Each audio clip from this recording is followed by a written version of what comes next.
Hi everyone, I'm Lauren Silverman. I'm a senior here at Elon, and I've been working in the Truitt Center for 4 years now. So when Carrie asked me to do this speech, I was kind of like, that's gonna be pretty awkward if I say no, like to come in on Monday morning. But I am really glad that I'm here, and she's awesome for organizing all of this. So here we go. So I've actually had a lot of trouble with this theme of authentic identities. Growing up in a Quaker community where almost everyone abides by the values of the spices, which are simplicity, peace, integrity, community, equality, stewardship, and service, I feel like I was primed from a young age to live an authentic and meaningful life. And while this is something that I, of course, am not perfect at, I really do try to live by the Quaker spices, and integrity is especially something that I hold really near to my heart. So I guess I just had a lot of trouble thinking about what exactly you all might be interested in hearing about. My identity has been created by so many different things. And because I'm generally a pretty curious person, I have quite a few interests that have impacted the development of me. Not one story came to mind when I was thinking about what to talk about, and so I felt pretty stumped. The best thing that I did in preparation for this event was Carrie gave me this game called The And, not like end, but A-N-D, and it's a little box that doesn't really look like much from the outside, but the inside's filled with cards that are bearing questions aimed to allow you to get to know your fellow partner. They vary from silly to sassy to slightly sad, but the commonality among all of the cards is that they really do challenge you to be authentic. So this is a perfect game for me, by the way. If anyone was wondering about a graduation gift, it's a good one. So I really do love the concept of this game because it challenges a pair of strangers, friends, partners, whoever decides to join, to embark on a journey to reach within and lay out the contents of the soul, so to speak. And did I mention how perfect of a game this would be for me? Anyone? So surprisingly, as I played this game with my significant other, the questions that challenged us to think critically about our relationships or aspects about our lives that we would change, or pet peeves, etc., didn't really hit me as hard as I thought they would. The one question that did bring out an overwhelming waterfall of feelings for me was this one. If heaven was one moment to be relived over and over, what would your heaven be? So I want to invite you to think about yours as you listen on. So this year has been a true challenge for me. I've struggled more with my mental health than I ever have in my entire life, and I felt like I've consistently given a lot to others without giving the same love to myself or receiving the same effort in return in a lot of ways.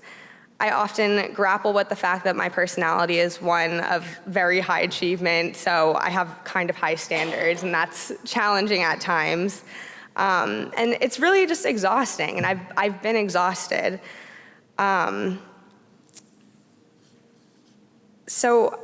worry constantly about my family and the status of my brother who's currently deployed, and I'm anxious about my future like any other college senior.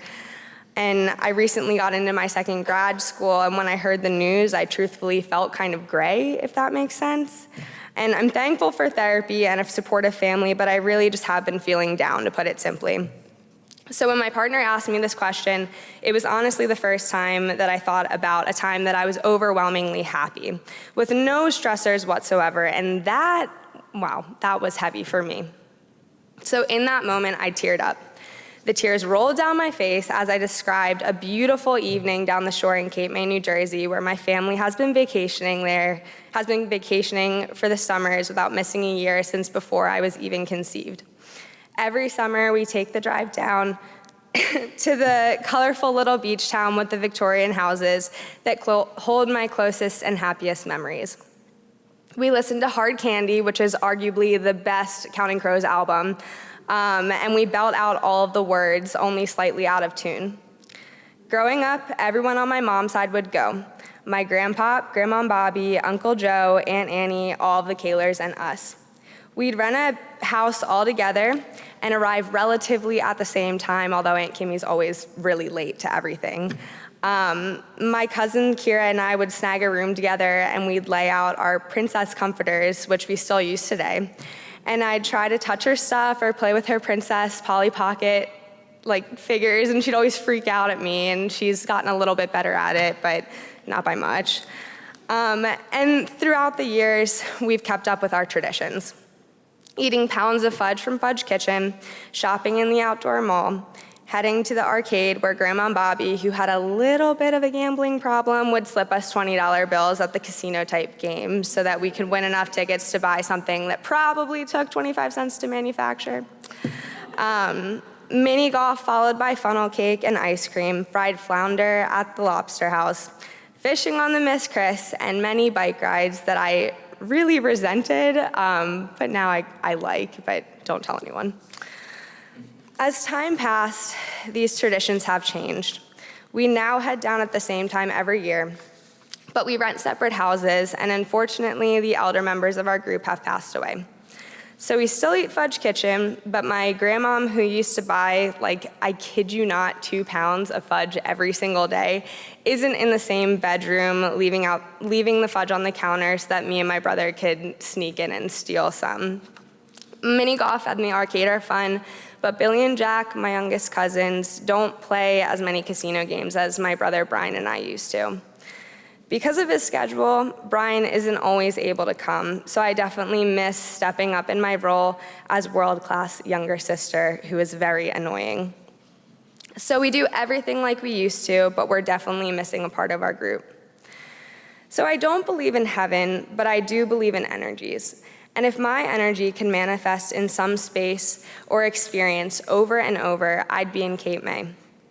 Everyone would be there, and we'd be sitting on the beach at sunset like we always do. Grandma would look like a burnt lobster because apparently sun safety is not a cute look. Grandpop would be sitting in his chair with Velcro sandals. Aunt Kimmy and Uncle Bob would always reliably be providing the mixed drinks. My family, Brian included, would be completing the circle with Billy, Jack, and Kira. It would be cold enough that you need a long-sleeved t-shirt, but warm enough that your legs could be comfortably bare. We'd be together, happy, and a cool, breezy sea wind would be hugging us all as we listen to the waves, laugh, and love. This little exercise is a nice reminder of the ways in which the memories and experiences of our past can come back into your life when you really need them. I really do believe that everything happens for a reason. I believe that coincidences are rare. People are placed in your life for a reason, and the experiences that you have, bad and good, are all a part of a deeper lesson plan. While I don't believe in any kind of higher power, I do believe in lessons shaping our lives and interactions. So I try my best to find the message in every experience and relationship and allow them to shape my identity. I guess what I'm trying to say here is that although it's been an extremely tough year, the foundation of my identity has stayed true. I take the lessons from each of my relationships and interactions, and I intertwine them into my life in a way that makes me a stronger, more self-reflective person.